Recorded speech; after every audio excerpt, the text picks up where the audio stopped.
The Galactic Council's command deck hummed with the quiet energy of 1,000 alien minds working in unison. Admiral Vex'tar lounged in his command chair, his 6 tentacles drumming an impatient rhythm against the armrests. The iridescent scales covering his bulbous head shifted colors from deep purple to angry crimson as he studied the holographic display floating before him. Status report on the human female, he barked, his voice carrying the wet gurgle characteristic of his species. Lieutenant Krelock, a spindly creature with compound eyes that covered most of his face, scuttled forward. The target designation Sierra 9 has been located on Outpost Gamma 7. She appears to be baking something. Baking? Vex'tar's voice dripped with disbelief. The most dangerous war criminal in 3 galaxies is baking? Affirmative, Admiral. Our surveillance shows her preparing what humans call chocolate chip cookies. The entire outpost now smells of happiness. Krelock's antennae twitched with confusion. Vex'tar slammed a tentacle against his chair. Enough. This female single-handedly destroyed our invasion fleet at Proxima Centauri. She turned our most advanced warships into floating debris with nothing but a mining vessel and what she called good old-fashioned human stubbornness. I don't care if she's knitting sweaters for orphaned Rigelian pups. She dies today, sir. Another officer interjected, this one a gelatinous blob named Glorp who occupied a specialized tank. Perhaps we should reconsider. The humans have that saying about not poking sleeping bears. Bears? Vex'tar sneered. I've eaten bears, crunchy on the outside, tender on the inside. Humans are no different. Glorp bubbled nervously. With respect, sir, human sayings tend to be prophetic. Remember when they warned us about finding out after we fucked around? The Admiral's scales darkened at the memory. Half the fleet had been obliterated when they ignored that particular warning. That's precisely why we're sending him. Subject Omega-1. The ultimate killing machine, the apex predator of apex predators. A collective shudder ran through the command deck at the mention of Omega-1. Even hardened veterans who had faced cosmic horrors beyond imagination felt their various anatomical fear responses activate. Are you certain that's wise? Krelock ventured. Omega-1 hasn't been deployed since the Andromeda incident. We lost 3 handlers just trying to feed him last week. He ate them? No, sir. He played with them. Like a cat with mice, except cats eventually kill their prey out of mercy. Vex'tar's expression, insofar as a being with no discernible face could have an expression, turned grim. Perfect. Deploy him immediately. I want that human female eliminated within the solar rotation. And Krelock. Yes, Admiral, make sure he's hungry. Several hours later, the containment pod hissed open on the barren surface of Outpost Gamma 7. The automated systems had landed at precisely 2 kilometers from the human settlement, far enough to avoid detection, close enough for an efficient hunt. From within the pod emerged a figure that would haunt the nightmares of those few who had seen it and lived, standing 9 feet tall. Omega-1 was perfection in destructive form. His body was covered in bioadaptive armor that shifted between solid matter and living shadow. Forearms ended in hands that could crush diamond or perform microsurgery with equal ease. His head was vaguely humanoid, if humans had evolved as predators with no natural enemies. Eyes that burned with cold intelligence surveyed the landscape, processing thousands of data points per second. The Galactic Council had created him in their hubris, combining DNA from the universe's deadliest species. What they hadn't anticipated was that consciousness, once achieved, tends to ask uncomfortable questions. Questions like, why should I serve you? And what happens if I say no? They had solved this problem with neural conditioning so severe it made ancient Earth's MK Ultra program look like a gentle suggestion. Omega-1 served because the alternative was agony beyond description.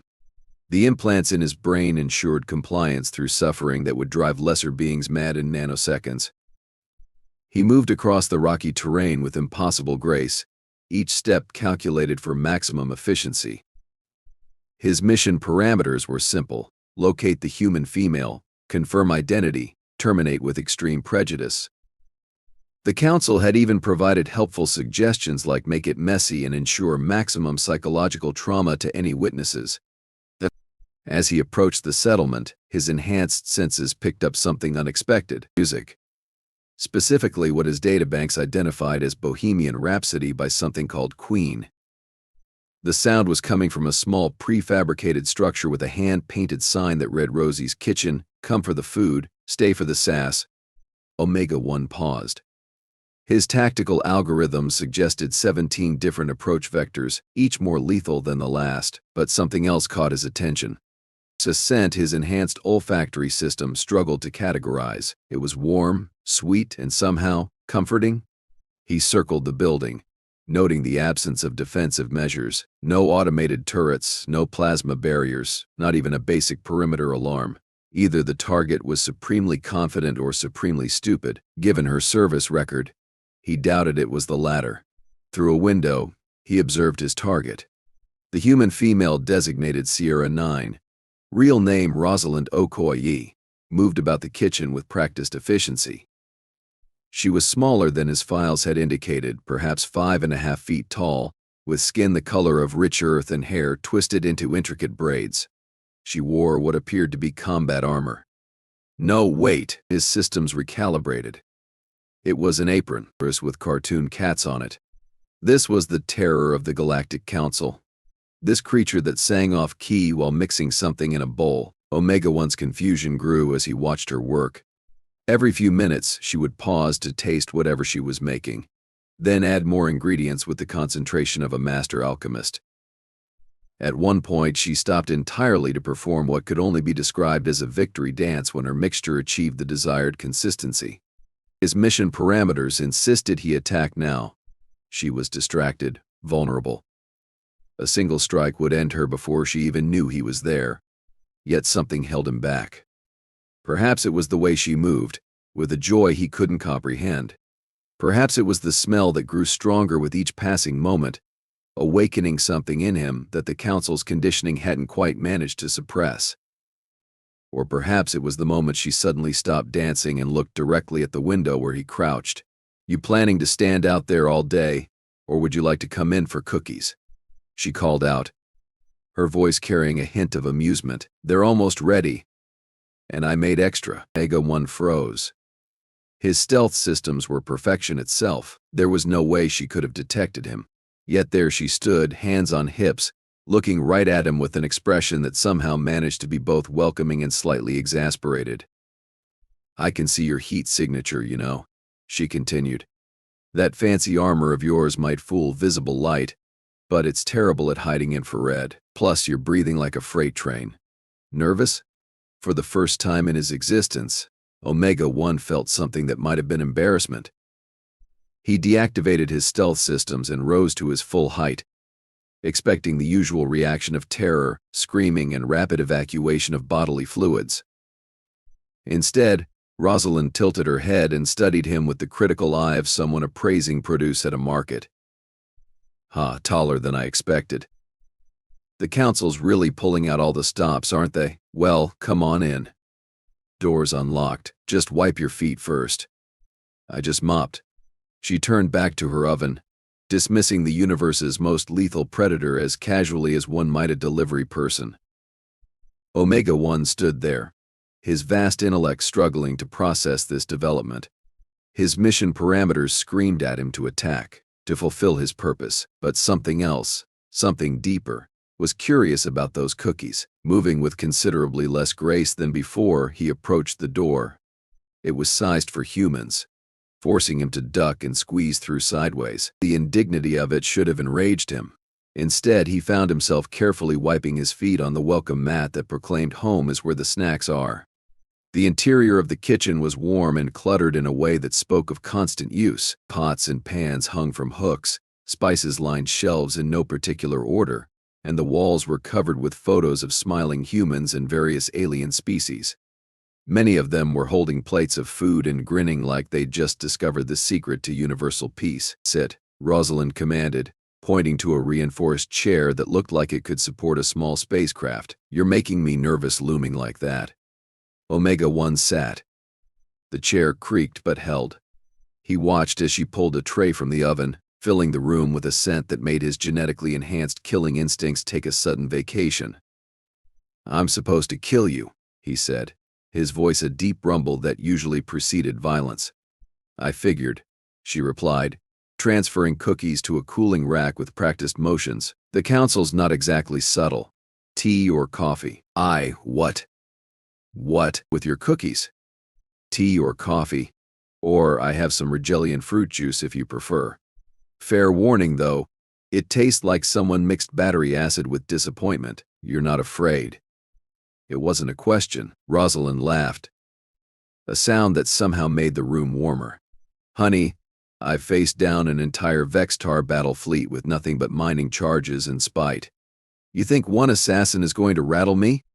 Even a fancy one like you." She paused, studying him more carefully. "Though I'll admit, you're definitely the prettiest killer they've sent. Those eyes are something else." Omega-1's neural conditioning chose that moment to remind him of his purpose. Pain lanced through his skull, causing him to grip the table hard enough to leave indentations. "Ah," Rosalind said softly. "Conditioning implants. Nasty stuff. Here, this might help." She placed a plate of cookies in front of him. "Chocolate chip. My grandmother's recipe. She used to say they could cure anything from broken hearts to intergalactic war crimes." "I have to kill you," he repeated, though with notably less conviction. "You have to try," she corrected. "Big difference. Now eat a cookie before they get cold." "I didn't spend all morning baking for my own assassination to ruin them." Omega-1 stared at the cookies. His tactical systems analyzed them for poisons, explosives, nanobots, and 17 other potential threats. They came back as exactly what they appeared to be: baked goods made with flour, butter, sugar, eggs, and enough chocolate to make a lesser being weep with joy. Slowly, as if diffusing a bomb, he picked up a cookie. It was warm, slightly soft in the center with crispy edges. He bit into it, and several million years of evolution as a perfect killer suddenly seemed like a terrible waste of time. The cookie was perfect. Not just in taste, though that alone would have been enough to question everything the council had told him about humans being primitive. It was the care that had gone into it, the deliberate act of creation for no other purpose than to bring joy. "It good?" Rosalind asked, though his expression must have answered for him. "I don't understand," he said after swallowing. "You knew I was coming. You could have run, set traps, called for help. Instead, you made cookies." She poured herself a cup of coffee and sat across from him. Up close, he could see the scars on her hands, the calluses that spoke of someone who had fought hard and lived to tell about it. But her eyes were kind, crinkled at the corners from smiling. "Let me tell you something about humans, big guy. We're not the strongest species out there, not the fastest, or the smartest, or the most advanced. But we've got one thing that makes us dangerous to folks like the Council." "What's that?" "We're absolutely, completely, 100% insane." She grinned. "We look at the vast, uncaring universe full of things that want to kill us, and you know what we do? We bake cookies. We make music. We fall in love. We tell jokes. We share meals with strangers." She leaned forward, her voice taking on an intensity that made his threat assessment protocols ping warnings. "The Council thinks we're dangerous because we fight back when threatened. They're wrong. We're dangerous because we choose joy in the face of annihilation. We're dangerous because we look at a 9-foot-tall killing machine and offer him snacks." The conditioning. Omega-1 started, then stopped as another wave of pain hit him. "Yeah, I can see it's giving you trouble. Question is, what are you going to do about it? Follow orders like a good little weapon? Or maybe, just maybe, choose something else?" "I don't have a choice." "Bullshit." The profanity was delivered with the casual air of someone stating a fundamental truth. "Everyone has a choice. It might be a terrible choice. It might hurt like hell. But it's still a choice. The Council made you to be a weapon. But who do you want to be?" Omega-1 found himself really looking at her for the first time, not as a target, but as a person. She had flour in her hair and what looked like chocolate on her sleeve. Her apron was ridiculous. She was completely, utterly, magnificently unafraid. I don't know who I want to be, he admitted. Well, that's a start. Most folks go their whole lives without asking that question. Have another cookie while you think about it. He did. It was even better than the first one. Why did you destroy their fleet? He asked suddenly. Rosalind's expression darkened for a moment. They were heading for Earth. Planned to harvest our children for some eugenic experiment. Said humans were perfect baseline stock for creating super soldiers. She gestured at him. Guess they went through with it anyway. I'm not human, aren't you? Maybe not fully, but there's human DNA in there. I can see it in the way you hold that cookie like it might escape. Only humans are that paranoid about food flying away. Despite himself, Omega-1 felt his mouth twitch in what might have been the beginning of a smile. The Council says humans are inferior, primitive, weak. The Council says a lot of things. Doesn't make them true. You know what I think? I think they're scared. Scared of what happens when the universe's most stubborn species decides we've had enough of their shit. The pain in his head intensified, the conditioning fighting against thoughts of rebellion. His hand moved toward the weapon at his side, muscle memory overriding conscious will. Rosalind watched calmly, sipping her coffee. You can do it, you know. Kill me. Complete your mission. Go back to being their pet monster. Or, is he? Or you can choose to be more than what they made you. It'll hurt. Probably more than anything you've ever experienced, but on the other side of that pain is something they never wanted you to have. What's that? Ed, freedom. Purpose. Maybe even friends who'll bake you cookies without expecting you to murder anyone for them. His hand was on his weapon now, the molecular blade humming with barely contained energy. One swing would end her. One swing would complete his mission, stop the pain, return him to the clarity of purpose. Instead, he found himself looking at the photos on the wall, humans and aliens, all smiling, all holding food she had made. She had fed them, brought them joy, created connections across species barriers that the Council insisted were impossible to breach. What kind of cookies are those? He asked, pointing to a photo with his free hand. Snickerdoodles. Cinnamon sugar cookies. The Altarian ambassador literally cried when she tried them, said they reminded her of her grandmother's spore cakes. Rosalind smiled at the memory. Foods like that. Universal language. Doesn't matter if you've got tentacles or wings or whatever those things on your head are. Sensory organs. Yeah, right. Doesn't matter. Everyone understands good food made with care. The weapon in his hand felt heavier than a collapsing star. The conditioning screamed at him, sent fire through every nerve ending, tried to force his muscles to move. But for the first time in his existence, Omega-1 found something stronger than the pain. It might have been hope. It might have been the lingering taste of chocolate. It might have been the absolute insanity of a human woman who faced death with flour in her hair and kindness in her eyes. The weapon fell from his fingers, clattering on the floor with a sound like chains breaking. The molecular blade clattered across the kitchen floor, its vengeful hum dying to silence. Omega-1's entire body convulsed as the conditioning implants unleashed their full fury. His neural pathways lit up like a supernova, every synapse screaming in unified agony. He doubled over, forearms clutching his head as reality fractured into kaleidoscope patterns of pain. Well, that's gonna leave a mark, Rosalind observed, moving around the table with surprising speed. Hold on, big guy. This is the hard part. Through the haze of torment, Omega-1 felt small hands on his shoulders. How could such tiny appendages hold such strength? She was guiding him, supporting weight that should have crushed her, easing him to the floor where he could thrash without destroying her furniture. The Council really did a number on you, she muttered, producing what looked like a jerry-rigged scanner from her apron pocket.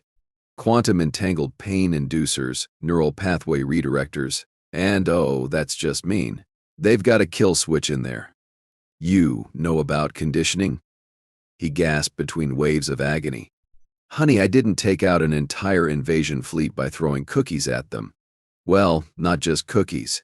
She studied the readouts, her expression growing increasingly annoyed. Vex'tar always was a sadistic piece of calamari. Good news is, I can probably disable most of this. Bad news is, It's gonna hurt like a mother. Worse than this? Different. This is your brain fighting itself. What I'm about to do is more like rewiring your soul while it's still plugged in." She paused. "Fair warning, there's about a 17% chance your head might literally explode. 17 is oddly specific. I've done this before. Lost 3 out of 18, though to be fair, one of those was because he sneezed at the wrong moment." She produced what appeared to be a kitchen knife that definitely hadn't been there before, its blade crackling with energy that made reality hiccup. "You gonna sneeze on me?" "I don't think so. Good enough. Bite down on this." She handed him a wooden spoon. "And try not to break it." "That's my favorite stirring spoon." What followed was an experience that Omega-1's vast vocabulary couldn't adequately describe. Rosalind worked with the precision of a surgeon and the confidence of someone who had absolutely no right to be performing brain surgery with kitchen utensils. She hummed while she worked, occasionally pausing to offer commentary like, "Ooh, that's creative, and now that's just showing off." The pain was indeed different. Where the conditioning was fire and lightning, this was ice and geometry, reality folding in on itself as she severed connections that should have been permanent. At one point, he was fairly certain he experienced the color purple as a sound and tasted the concept of Tuesday. "Almost there," she announced. "Just gotta there." The relief was instantaneous. The crushing weight of compulsion lifted like a storm breaking. For the first time since his creation, Omega-1's thoughts were entirely his own. No whispers of protocol, no demands for compliance, just quiet. He sat up slowly, marveling at the sensation of choice. His hand moved because he wanted it to, not because programming demanded it. The universe suddenly seemed both larger and more manageable. How? Was all he could manage. Rosalind wiped her blade on her apron, which somehow cleaned off the exotic energy residue. Trade secret. "Also, I maybe dated a Vex'tar neuroengineer for a while." He talked in his sleep. Very educational. She helped him to his feet. "How you feeling?" "Free." The word felt foreign on his tongue. "I'm free." "Yep. Free to make your own choices, forge your own path, completely responsible for your own actions. Terrifying, isn't it?" It was. Without the conditioning providing purpose, he felt adrift. Who was he without orders to follow? What was he if not a weapon? "Hey," Rosalind said softly, recognizing the existential crisis brewing behind his eyes. "One step at a time. First rule of freedom, you don't have to figure everything out at once. Start small. What do you want to do right now?" Omega-1 considered. His entire existence had been about following commands, completing objectives. Now, faced with infinite possibility, he found himself overwhelmed. Then his gaze fell on the cooling rack. "It's Yernica. I would like another cookie." Her laugh was bright and genuine. "Now that's a proper first choice. Chocolate chip, or should we branch out?" "I've got oatmeal raisin, but fair warning, that's basically choosing chaos." "Why is oatmeal raisin chaos?" "Because you bite into it expecting chocolate and get disappointment and fruit. It's the cookie equivalent of a war crime." She paused. "Actually, I should send some to Vex'tar. Psychological warfare at its finest." As she bustled about, pulling various containers from shelves, Omega-1 found himself studying her with new eyes. Without the mission parameters demanding her death, he could appreciate the controlled chaos of her movements, the way she turned a simple kitchen into something approaching a command center. "You're not just a baker," he observed. "Nope. Baking's a hobby. Officially, I'm retired Earth Defense Force, Special Operations Division. Unofficially, I'm the pain in the ass the Council calls when their grand plans go sideways and they need someone to clean up the mess." She pulled out a tray of what looked like miniature neutron bombs shaped like muffins. "Want to try a lemon bar? They're literally explosive. Had to reinforce the oven after the first batch." "You're a soldier." "There was a soldier. Now I'm a baker who occasionally commits acts of heroic violence." She slid the treats toward him. "Less paperwork. Better hours, and nobody complains if I experiment with quantum flour." He picked up a lemon bar carefully. It vibrated slightly, humming with barely contained energy. "Why did you retire?" Got tired of following orders that didn't make sense. Brass wanted me to glass a colony that was maybe thinking about possibly considering rebellion. Colony full of families, kids, people just trying to live their lives. Her expression hardened. So I resigned, with prejudice. May have accidentally destroyed a dreadnought on my way out. Accidentally? It was in my way. She shrugged. Eat your lemon bar before it achieves critical mass. He bit into it cautiously. Flavor exploded across his palate, not just lemon but the concept of citrus itself, bright and sharp and somehow nostalgic for memories he didn't have. The explosive part seemed to be metaphorical, though he did feel a slight tingle that suggested molecular reconstruction. Good? I think I just tasted sunshine, he said honestly. That's the quantum flower. Borrowed some from a friend in the Helios system. Sun farmers, weird bunch. But they know their photosynthesis. She leaned against the counter, studying him. So, what's your story? Can't imagine the council just grew you in a vat and set you loose. That's essentially accurate. I have no memories before activation, just knowledge, skills, purpose. He frowned. I had purpose. Now I'm free to find a new one. Or multiple ones. That's the beauty of choice. She pulled up a chair across from him. What do you know about Earth? Death World. Class 12.7. Inhabitants considered extremely dangerous despite primitive technology. Responsible for 43% of all diplomatic incidents in the past solar decade. He paused. Also apparently home to exceptional baked goods. All true. We're also stubborn, creative, and have this weird habit of adopting anything that sits still long enough. Case in point. She gestured at the photos. Half these people tried to kill me at some point. Now they come for Sunday dinner. You befriend your enemies? The ones worth befriending. Some people are just assholes no matter what species they are. But most folks, they're just following orders. Doing what they think is right. Trying to survive. She smiled. Take you, for instance. Sent to kill me. Ended up eating cookies and having an existential crisis. Classic human friendship pattern. I'm not human. Close enough. You've got the important parts. Curiosity, capacity for choice, appreciation for good food. Everything else is just window dressing. A thought occurred to him. The council will send others. When I don't report back. Oh, they'll definitely send others. Probably something less sophisticated, more explodey. Vex'tar's not known for his subtle follow-up plans. She didn't seem particularly concerned.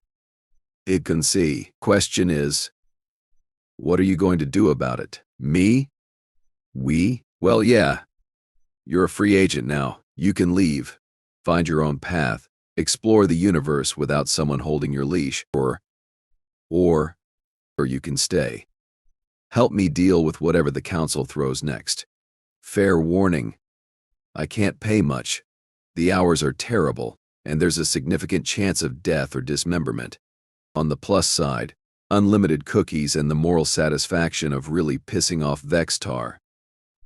Omega-1 considered this. His entire existence had been defined by violence in service to others. The thought of choosing his own battles, of fighting for something because he believed in it rather than because programming demanded it, was both terrifying and exhilarating. Why would you trust me? I came here to kill you. You came here because they made you come here. Big difference. Besides, she grinned, anyone who can appreciate my grandmother's chocolate chip recipe can't be all bad. Those things are basically an alignment test in cookie form. As if summoned by the mention of cosmic justice, the kitchen's communication array crackled to life. Vex'tar's bulbous face appeared in holographic glory, his tentacles writhing with impatience. Omega-1 report. Is the target neutralized? Rosalind rolled her eyes. He's right here, calamari brain. Want to leave a message? The Admiral's color shifted through several alarming shades. You, how are you still alive?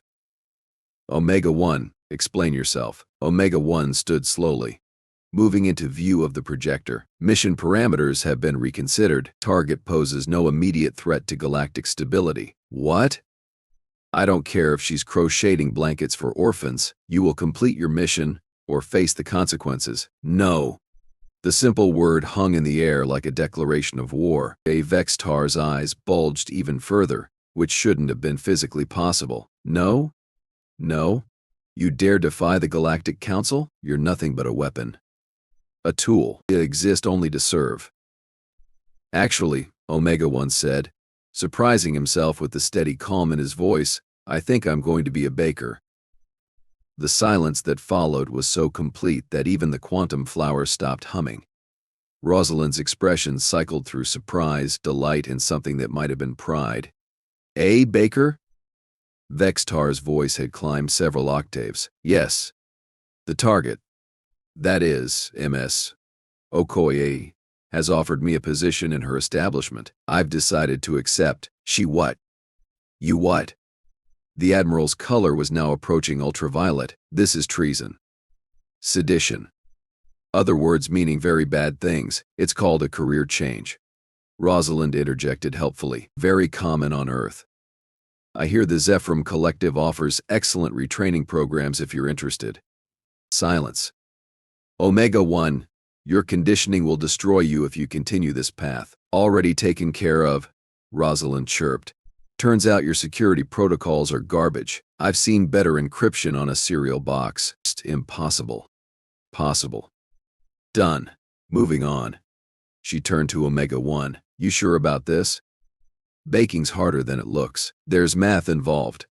I have 17 advanced degrees in theoretical physics, he replied. Overqualified, but I'll take it. You're hired. First lesson. The secret to perfect pie crust is vodka, and never trusting the recipe completely.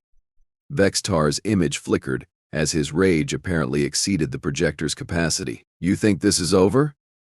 I'll send the entire fleet. I'll glass your pathetic outpost. You'll do absolutely nothing, Rosalind cut him off. Because if you do, I'll release the security footage of you from the ambassador's ball last cycle. You know, the one where you got drunk on Terran wine and sang. What was it? Oh, right. My heart will go on while crying about your failed romance with a sea cucumber. The Admiral's color drained to a pale pink. You wouldn't. Try me, squid boy. I've got the whole thing in ultra-high definition, multiple angles. You really shouldn't have hit that high note in the bridge. This isn't over. Vex'tar snarled. But the threat lacked conviction. The council will hear about this. Tell them I said hi. And if they want cookies, they have to ask nicely. She terminated the connection with a casual flick. He'll be back in about 3 cycles with a half-hearted invasion force. We'll deal with it then. Omega-1 stared at her. You blackmailed the Admiral of the Galactic Council with karaoke footage? Honey, I've got dirt on half the council. You don't survive as long as I have without learning to collect insurance. Versailles. Morimbep. Ostia. Sades. She pulled an apron from a hook. Here, this should fit. Mostly. We'll have to special order one for all your arms. He took the apron, studying the pattern of dancing cupcakes with laser eyes. This is really happening. I'm going to be a baker, assistant baker. You've got to earn the full title, but yeah, it's happening. She paused. Unless you're having second thoughts, the door's still open if you want to leave. Omega-1 considered everything that had happened. He'd arrived as a weapon, programmed to kill without question. Now he stood in a kitchen wearing an apron, free to choose his own path, with the taste of sunshine still tingling on his tongue. No second thoughts, he said firmly, though I do have questions. Such as, what exactly is my heart will go on, and why did it reduce the Admiral to tears? Rosalind's grin was positively evil. Oh, you're going to love human music. Dear SM. Especially the power ballads. We've weaponized emotion in ways the Council never imagined. That sounds terrifying. Welcome to Earth culture, big guy. We'll start with the classics and work our way up to boy bands. Fair warning.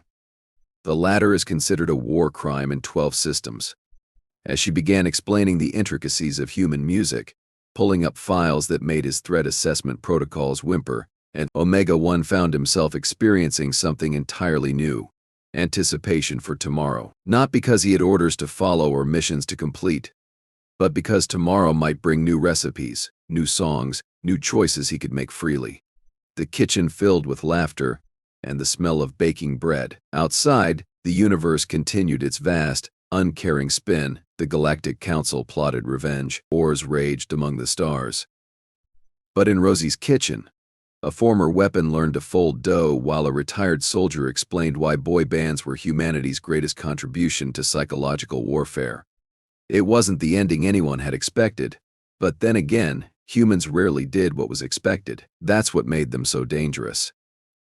And as Omega-1 discovered while attempting to frost a cake with 4 hands, harder than it looked, that's also what made them worth protecting. So, Rosalind asked as they worked side by side, "What are you going to call yourself?"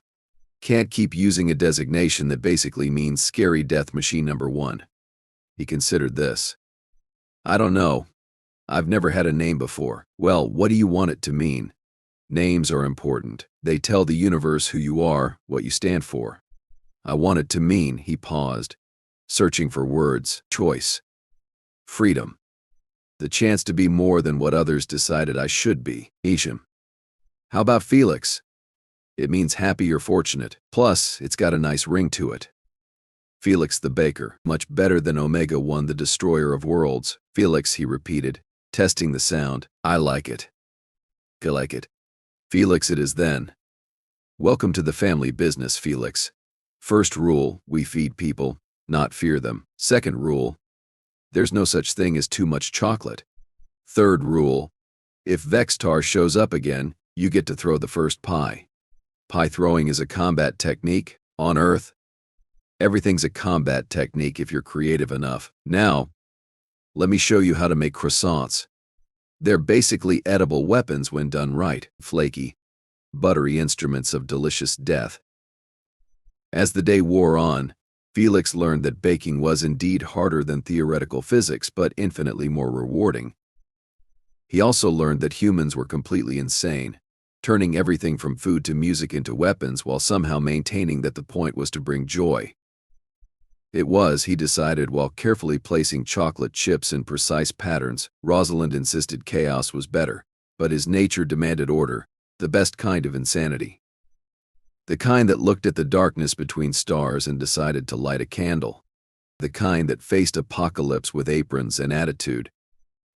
The kind that offered cookies to assassins and turned weapons into bakers.